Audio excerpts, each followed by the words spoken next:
हमारा सन, कभी एक जाना पहचाना येलो ऑर्ब, ये बिलियंस ऑफ ईयर्स तक जिया था। फिर इसका हाइड्रोजन फ्यूल कम हो गया, सन फूलने लगा, सूजने लगा। ये एक रेड जायंट स्टार बन गया। मर्क्यूरी तो गया, वीनस भी। अर्थ का फ्यूचर आग से भरा, अनसर्टेन हो गया। सन बहुत बड़ा और डरावना। ये रेड जायंट फेज एक ड्रामेटिक बदलाव था। हमारा स्टार जो कभी हल्की गर्मी देता था, अब वो एक बहुत बड़ा चमकता हुआ स्फीयर बन गया था। अंदर के प्लैनेट्स चले गए थे, निगल लिए गए। रेड जायंट के कोर के बहुत अंदर एक अद्भुत प्रक्रिया चल रही थी। टेम्परेचर्स 100 मिलियन डिग्री सेल्सियस तक पहुंच गया, जो अनइमेजिनेबल हीट है। हीलियम एटम्स जो हाइड्रोजन के जलने की राख थे, अब एक नई प्रक्रिया में शामिल हो गए। वो फ्यूज होने लगे, एक नया एनर्जी सोर्स बनाते हुए। इस प्रक्रिया से कार्बन और ऑक्सीजन बने, जो स्टार के लिए नई ऊर्जा का स्रोत थे। सन को एक नई जान मिली, जैसे एक नया जीवन चक्र शुरू हो गया हो। लेकिन ये नई आग बहुत तेजी से जल रही थी, जैसे एक कैंडल की तरह जो अपनी आखिरी लौ में जल रही हो। और ये ज्यादा देर तक नहीं टिकने वाली थी, जैसे एक अस्थिर संतुलन पर खड़ी हो। स्टार की लाइफ जैसे फास्ट फॉरवर्ड पर हो, हर पल एक नई दिशा में बढ़ती हुई। हीलियम फ्यूजन सिर्फ मिलियंस ऑफ ईयर्स तक ही चलता है, जो कॉस्मिक टाइम स्केल पर एक पल के बराबर है। सन कुछ टाइम के लिए फिर से स्टेबल हो गया, जैसे एक शांत समुद्र के बीच में एक लहर, लेकिन अपने रेड जायंट पीक से छोटा, जैसे एक विशालकाय से एक साधारण आकार में सिमट गया हो। स्टार अपना हीलियम फ्यूल इस्तेमाल कर रहा था, जैसे एक धधकती हुई लौ जो अपने आखिरी क्षणों में हो। एकदम शॉकिंग, तेज रेट से, जैसे समय की रेत मुट्ठी से फिसल रही हो। घड़ी अब तेजी से चल रही थी, जैसे समय का पहिया अपनी पूरी गति से घूम रहा हो। सन की किस्मत का फैसला हो चुका था, जैसे एक कहानी का अंत जो अनंत काल तक गूंजता रहेगा। कोर में हीलियम खत्म होने पर एक नया अध्याय शुरू होता है। सन अपनी आखिरी सांसें लेने लगा, जैसे एक लंबी यात्रा का अंत हो। उसकी आउटर लेयर्स अनस्टेबल हो गईं, जैसे किसी बूढ़े पेड़ की शाखाएं हवा में हिलती हैं। स्टार जोर जोर से पल्सेट करने लगा, बड़ा होता, छोटा होता, जैसे किसी विशाल दिल की धड़कन। हर पल्स के साथ उसने गैस की बड़ी बड़ी शेल्स बाहर फेंकी, जैसे कोई विशालकाय आतिशबाजी। ये लेयर्स स्पेस में दूर बहती चली गईं, जैसे किसी नदी की धाराएं। जैसे किसी बुझती आग से धुएं के छल्ले निकलते हैं, वैसे ही ये गैस के छल्ले। ये सुपरनोवा जैसा कोई एक्सप्लोजन नहीं था, बल्कि एक शांतिपूर्ण घटना। ये एक ज्यादा जेंटल पर शानदार विदाई थी, जैसे किसी महान कलाकार का अंतिम प्रदर्शन। गैस की ये बाहर निकली हुई लेयर्स, जैसे किसी चित्रकार की कूची से निकली रंगीन लकीरें, वो बाहर की तरफ फैलती गईं, फैलती ही गईं, जैसे किसी विशाल कैनवास पर रंग बिखरते हैं। एक खूबसूरत कॉम्प्लेक्स स्ट्रक्चर बनाते हुए, जैसे किसी जटिल जाली का काम। इसे हम प्लैनेटरी नेबुला कहते हैं, जो ब्रह्मांड की अद्भुत कृतियों में से एक है। ये मरते हुए स्टार्स के चमकते हुए कैफन जैसे होते हैं, जो उनकी अंतिम यात्रा को रोशन करते हैं, जो पीछे बचे गर्म कोर से रोशन होते हैं, जैसे किसी दीपक की लौ। प्लैनेटरी नेबुला चटक कलर से चमकता है, जैसे किसी इंद्रधनुष की छटा। पिंक्स, ब्लूज, ग्रीन्स और रेड्स, जैसे किसी चित्रकार की रंगीन पैलेट। ये कलर्स अलग अलग एलिमेंट से आते हैं, जो अपनी अपनी पहचान बनाते हैं, जो तेज अल्ट्रावायलेट रेडिएशन से एक्साइट हो जाते हैं और अपनी चमक बिखेरते हैं। जैसे ही प्लैनेटरी नेबुला फैला और गायब हुआ, एक अद्भुत दृश्य सामने आया।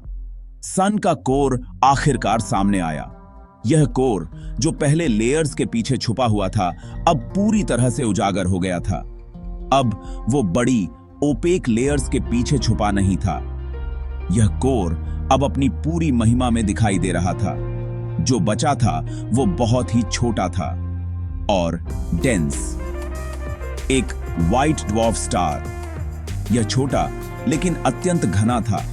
लगभग अर्थ के साइज का।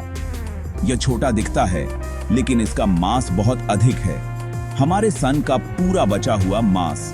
यह मास अब एक छोटे स्फीयर में संकुचित हो गया है, इतने छोटे स्फीयर में दबा हुआ। यह स्फीयर इतना घना है कि इसकी तुलना किसी भी चीज से नहीं की जा सकती। उसके मटेरियल का एक चम्मच भी टन्स भारी होगा।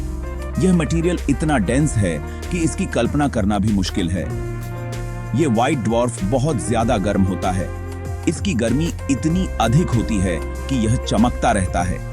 इनिशियली इसका सरफेस टेम्परेचर बहुत ज्यादा होता है। यह टेम्परेचर धीरे धीरे कम होता है, 1,00,000 डिग्री सेल्सियस से भी ज्यादा। यह टेम्परेचर इसे एक अद्वितीय चमक देता है। यह शानदार व्हाइट लाइट से चमकता है।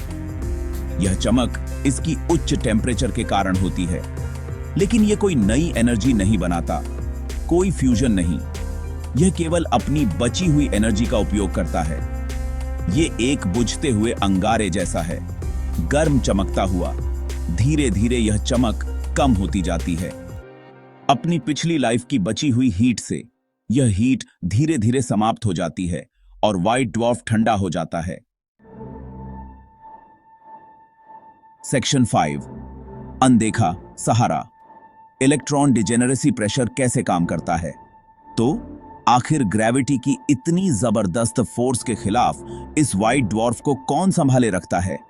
एक क्वांटम मैकेनिकल इफेक्ट काम करने लगता है और इसे कहते हैं electron degeneracy pressure. Electrons fundamental particles होते हैं जिन्हें फर्मियंस कहते हैं। उन्हें एक ही स्टेट में, एक ही जगह पर, एक ही टाइम पर रहना बिल्कुल पसंद नहीं होता। यह प्रेशर है इलेक्ट्रॉन डिजेनरेसी प्रेशर और इसका टेम्परेचर से कोई लेना देना नहीं है। यह सिर्फ डेंसिटी का नतीजा है। सेक्शन 6, लंबी विदाई। व्हाइट ड्वार्फ का अंधेरे की ओर सफर। व्हाइट ड्वार्फ स्टेबल तो है, पर हमेशा के लिए नहीं। यह अपनी स्टोर्ड हीट स्पेस में रेडिएट करता है, slowly, very slowly, cosmic time scales पर, बिना किसी इंटरनल एनर्जी सोर्स के। कोई फ्यूजन नहीं। इसे ठंडा होना ही होगा, इनएविटेबली, जैसे आग से निकाला हुआ गर्म कोयला। इसकी ब्रिलियंट व्हाइट लाइट फीकी पड़ जाएगी, फेडिंग थ्रू येलो, फिर ऑरेंज, फिर रेड। इस कूलिंग में बहुत ज्यादा टाइम लगता है, बिलियंस बल्कि trillions of years. White dwarf energy खोता रहेगा। इसका टेम्परेचर धीरे धीरे कम होता जाएगा, स्पेस की ठंडी वीरानी के करीब पहुंचता हुआ। सेक्शन 7, बदला हुआ संसार। सोलर सिस्टम का पोस्टमार्टम। सोलर सिस्टम का क्या होगा? सन के मरने के बाद प्लैनेट्स जो बच गए वो उस बचे हुए हिस्से का ऑर्बिट करते रहेंगे, लेकिन उनका एनवायरनमेंट बिल्कुल अलग होगा। कोई सनलाइट नहीं, कोई वार्मथ नहीं, बस दूर के व्हाइट ड्वार्फ की हल्की सी चमक और फिर इवेंचुअली सिर्फ darkness.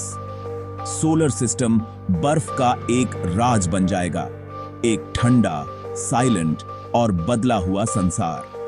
Outer planets, Jupiter, Saturn, Uranus, Neptune, वो पहले से ही ठंडे और दूर हैं। वो और भी ठंडे हो जाएंगे।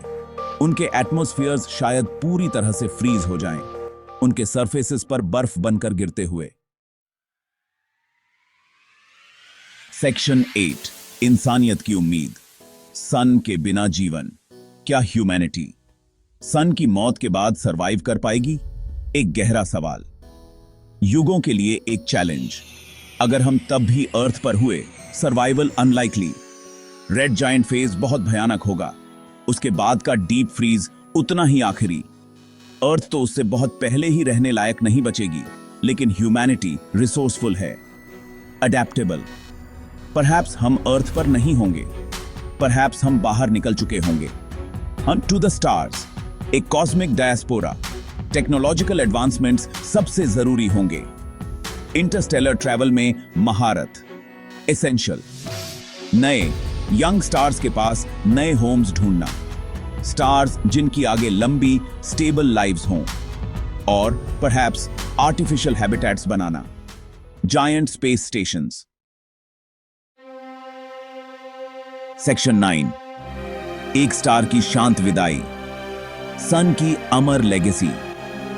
सन की मौत कोई सडन तबाही नहीं है। इसके जैसे नॉर्मल साइज के स्टार के लिए तो नहीं, कोई सुपरनोवा एक्सप्लोजन नहीं, कोई ब्लैक होल नहीं, बल्कि एक slow graceful transformation.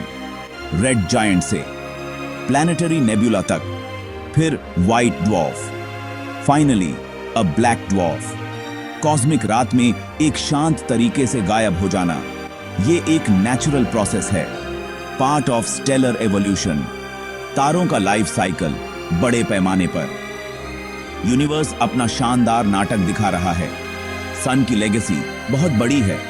Billions of years तक इसने जीवन को पाला पोसा, कम से कम एक प्लैनेट पर। हमारी अर्थ, इसकी एनर्जी ने फोटोसिंथेसिस को फ्यूल दिया। Subscribe my channel of the best universe videos.